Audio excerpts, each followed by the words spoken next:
to every one of you. Good morning. So my name, actually, in Christian name, my name is Ernesto Cruz. I'm a former preacher of Christian before. So I study Islam for almost 14 years. I researched 14 years actually. I graduated in Seattle University as a mechanical engineer, but I never used my profession because I convert to religion, another religion, another sect of Christianity. So hindi ko na lang sasabihin kung ano yun. 18 years po ako nag-serve doon. So ngayon, sa hindi sinasang pagkakataon, pinadala po nila ako sa Middle East. Ang kadahilanan is to propagate my group o my sect as a Christianity. Pero hindi inasang pagkakataon, nakita ko po sa kanila ang sistema, ang belief, at pinag-aralan ko po yun 14 years.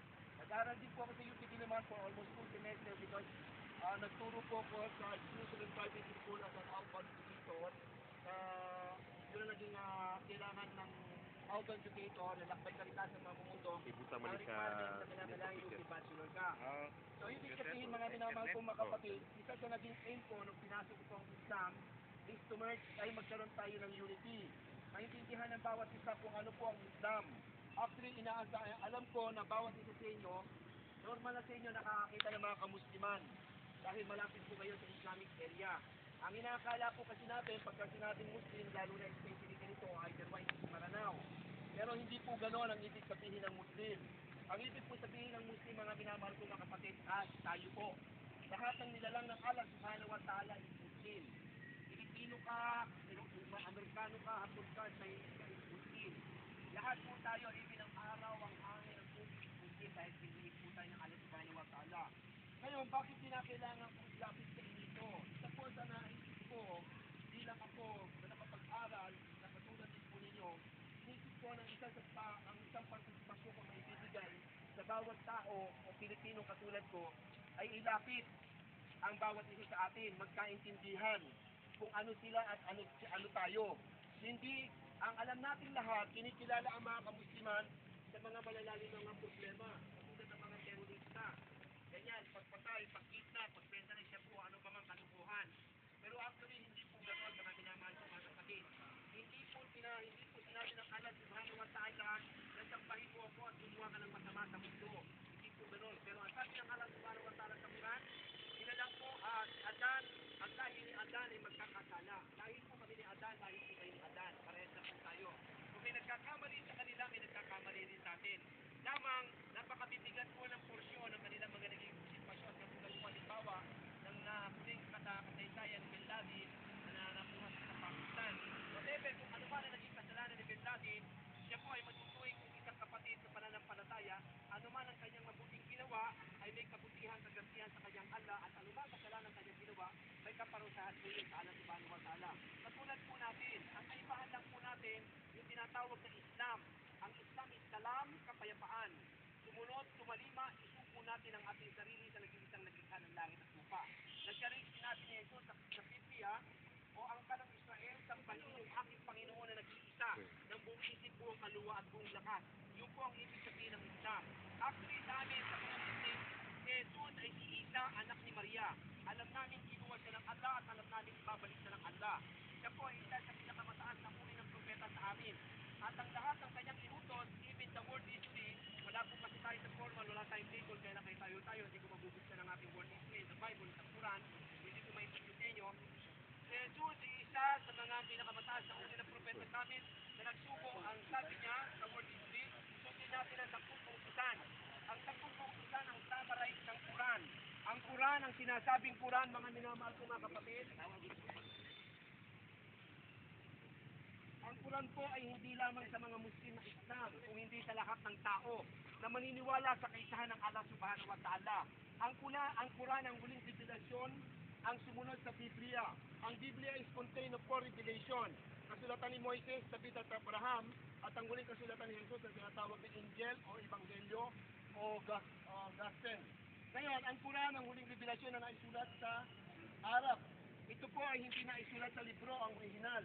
Bagamat naisulat sa balat ng hayop, balat ng puno ng palmera, dahon ng palmera, sa buto at sa bato. At na-translate lamang ito sa papel at nailagay po sa kawikaan na Arab. Katulad na sinabi ng encyclopedia, 3 tatlong Semitic language na pinairal sa mundo o iniral sa mundo. Hebrew, Aramaic, Arab. Ang sabi nila Moises sa salitang Hebrew, Elohim, tulungan mo ko, Elohim. Si Moises, sila Noah, si Abraham ay tumawag sa salitang Elohim, na yun ang unang Semitic language. Si Jesus sa Bible ay nagsabi sa salitang Aramaic, Eloi, Eloi, lama sabachthani. At ang Quran ay nagsabi, Innani ana Allah, la ilaha illa anna. Katotohanan siya ang Allah, walang ibang dapat sambahin maliban sa Kanya. Ang kaibahan lang po natin mga minamahal ko mga kapatid, yung pong paniniwala sa tunay na nag-iisa lang ang dapat nating sambahin. Hindi po katulad ng ating na-adapt na isa lang ang Diyos natin, pero ikinasipat natin kay Jesus Christ because of Diyos Ama, Diyos Anak, Diyos Espiritu, na anak ay invento ng tatlong persona si General Constantine by 325. Jesus Christ ay nagsabi sa world history, even the world history ay nagsabi sa Holy Trinity, si General Constantine by 325 AD ang nagpagmumotor ng tatlong persona. I know, masakit po sa inyo, marinig sa akin, ang sabihin ko sa inyo na si Jesus ay propeta lamang sa amin at Diyos sa inyo. Pero matatandaan, sinabi ni Jesus, Diyos ko, bakit mo ko pinabayaan? Aakit ako sa aking ama na inyong ama, aking Diyos sa inyong Diyos, na napakaraming sekta na humahawak sa buong mundo, almost 20,000 sect, na sinasabi si Jesus ay Diyos. Mga minamahal ko mga kapatid, kaya po ako nagsisikap na ilapit sa inyo ang Islam, katukin, pag-aralan, pagsikapan, alamin kung anong Islam. Lahat po tayo ay mamamatay at haharap po tayo sa naglikha ng langit at lupa. Ang Quran ay sa inyo rin, mga minamahal ko mga kapatid. Ang sabi nga ng Quran, ang isa sa pinakabanta sa mga taong hindi mananampalataya, wa anal ladina la yu'minun bi al-akhirah tatadna lahum adaban aliman. Sila na hindi mananampalataya sa kabilang buhay para sa kanila ay nakaabang ang mga kaparusahan ang hindi sasamba sa Allah subhanahu wa ta'ala. Mga minamahal ko mga kapatid, ito po ay sa inyo rin. Tingnan po ninyo, Adan, Eva, Noe, Moises, David, Abraham, Jesus. Ang sabi nga ng Quran, pansinin po ninyo mga minamahal ko mga kapatid, si Allah ay ang humirang kay Adan, kay Noah at sa pamilya ni Abraham at sa pamilya ni Imran. Si Imran po yung tatay ni Maria. Nang higit sa lahat ng mga nilalang ng kanilang kapanahunan.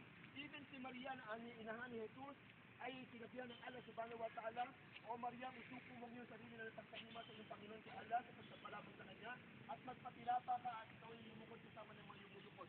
Even in the Bible, si Jesus Christ at lahat ng propeta, pagka sila ay nagdarasal ay nagpapatilapa. Ang pagpapatilapa, mga minamahal ko mga kapatid, ang sinusugsog sa sahig ang kanyang mga mukha. Na siya namin ginagawa. So, ibig sabihin mga minamahal ko mga kapatid, kung makakita ka man ng Maranao, Tausug, o Maguindanao, at kung nagkaroon man sila ng pagkakamali, wag po natin sanang isipin, hindi natin inisip ngayon. Wag po na sana natin isipin na lahat na po sila lahat o kami ay magkakaisa kung ano man ang ginawa ng isang tao na yon. Katulad po ninyo mga minamahal ko mga kapatid, kapag nagkano ng barilan doon, hindi po makakita ang lahat ng mga Kristiyano sa mga kapaligiran dahil po ginawa ng kalokohan ng Evangelyo at hindi naman na nagbibelde. Kami po ay nakikipagkaisa sa inyong lahat sa pangkapayapaan ng inyong pinagsisikapan. At ito po ang isang aking trabaho na pinahihipot ko sa buong Pilipinas ng mga minamahal ko mga kapatid. Ang Christian, ang ibig sabihin ng Christian is followers of Cristo. Ang Cristo po ay inilipat lamang sa Latin. Ang ibig sabihin ng Cristo is Messiah. Ang Messiah is Cristo. Lahat po ng propeta is Cristo. Ang ibig sabihin ng Christian, mga followers ng Cristo o umat o iglesia. Sa Arab, this is umat. Kami po is umat ni Prophet Muhammad sallallahu alaihi wasallam. Kayo po ay umat ni Prophet Isa. Kung sumunod po kayo sa 10 utusan ni Moises na sinabi ni Jesus sa world history, sundin ninyo ang 10 kautusan. Ang 10 kautusan is the summary of Quran. Mga minamahal ko mga kapatid, nalalaman ko marami kayong ginagawa. At napansin ko kahit ang ating makisig na hepe ay busy. Actually, nahihiya po ako. Pero nandito po ako, visitors lang po ako dito. Hindi ko po kinalaman kamustiman dito. Pero in-insist ko lang po ito dahil ayoko masayang araw. Maaari siguro dumating pa isang araw, magre-request ulit ako, yung meron kayong free time para magbigay ko po sa inyo kapuuan na kung ano ang dapat kong ikaabot sa inyo. Pinapauna ko na po sa inyo mga minamahal ko mga kapatid. Ako kasama ng lahat ng mga kamusliman sa inyong kapaligiran, ang lahat ng Pilipinas, lahat ng mga Muslim. Kami po ay nagpapasalamat sa inyong lahat, unang-una sa Allah subhanahu wa ta'ala, at nagkaroon po tayo kahit na may isip pag-usap. Kami po ay nakikipagkaisa sa inyo, ang lahat ng Pilipino, Muslimano, Kristiyano man, ano man ang relihiyon natin, dapat tayo ay magmahalan, hindi relihiyon ang magiging dahilan para po tayo magkahalan. Magmahalan tayo, mahalin natin ang ating presidente, mahalin natin ang ating gobyerno at sumunod po tayo sa batas. Ipaabot na lamang po ninyo sa ating mahal na mayor ang aming pong paggalang at pagbati sa kanila at ang ating vice mayor At kami po ay nagpapasalamat sa inyo, pati po sa ating mahal na hepe, at sa bawat isa po sa inyo. Mga minamahal ko mga kapatid, kung ako ay magkakamali, hulihin po ninyo ako. Wala pong exempted sa ating pong batas. Ibig sabihin, hindi ako pumunta rito para sabihin kong pumasok kayo sa Islam at kami exempted na sa mga kalokohan. Hindi po mga minamahal ko mga kapatid. Ibig ko sabihin, pumunta po ako sa inyo, kinakatuko po kayo, pagsaliktik sa Islam, alamin ang Islam dahil ito po ang daan, patungo at saka ating kaligtasan sa kabilang buhay. At yung Islam ang magsasabi ng matuwid at walang kapalit o salapi na hinihiling sa inyo. Kung hindi matuwid ang pagpupulit pagkakila sa naglalang na langit at lupa. Sino ang Allah? Ang sabi ng Quran, Kul huwa lahu ahad, Allahu samad. Lam yalid, walam yulad, walam yakul lahu kufuwan ahad. Pinapahayag po namin sa inyo, ang Allah ay nag-iisa lang. Hindi sa tatlo o apat, hindi sa ama, hindi sa ina, hindi sa anak, hindi sa Espiritu. Anong itsura ng Allah? Walang nakakalam. Pagdadasal ka sa Allah, isipin nyo ang Allah lang sa inyong harapan, pero wala kang nakikita, walang larawan, walang picture. Kung wala lahu ahad, kami pinagpapaling sa inyo ang Allah nag-iisa, siya ay ganap sa bigyan natin lahat. Siya nagalang ng lahat ng bagay, ng langit at lupa, siya ay patadaan ang sinasaganap ng propeta. Hindi pinanganak at hindi nagkaanak, ang Allah ay walang katulad. Hanggang doon na lamang po ako, paumanin po mga minamahal ko mga kapatid, sa akin po paki-store ko na ginawa sa inyo. Inshallah, magkita-kita po tayong muli sa mga susunod na panahon. Kung ano man po ang store ko na ibigay po sa inyo, inuulit po sa inyo po manhin. Pakiapunta lang po sa ating mga nahete. Ang ating pong pakiusap, kami po ay malugod na nagpapasalamat sa inyo.